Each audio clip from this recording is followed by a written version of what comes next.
Hi guys, so kita kembali lagi dalam Unpack Pokemon TCG, okay? So selamat datang ke episod 41. So kita ada era yang baru iaitu Mega Evolution, okay? Dapat sleeve pack, okay? So sleeve pack ini ditaja oleh kawan saya. So thank you. Sis Christina, okay? Saya dah tag dia punya TikTok dekat sana lah. Thank you sebab sponsor sleeve Mega Evolution kali ini, okay?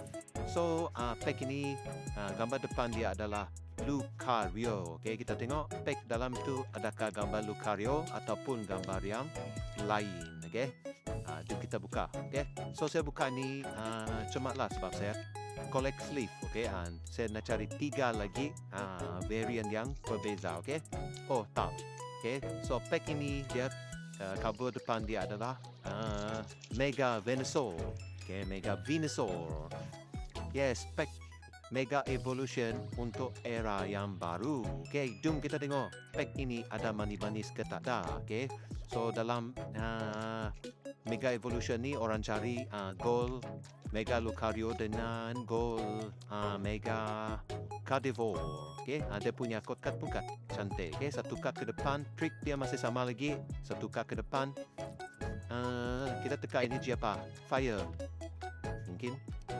Push, betul. Energy fire, okay? Dia punya fire pun cantik juga lah energi dia. Kita mulakan dengan Magneton, Reboot,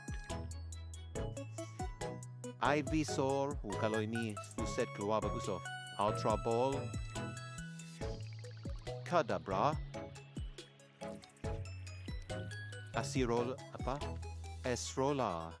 Okay, sorry lah ya, ini tak ada harga sebab harga dia pack ni masih baru, so harga dia tak tahu lagi lah. Reverse Holo Tinkaton, setelah letak harga lah.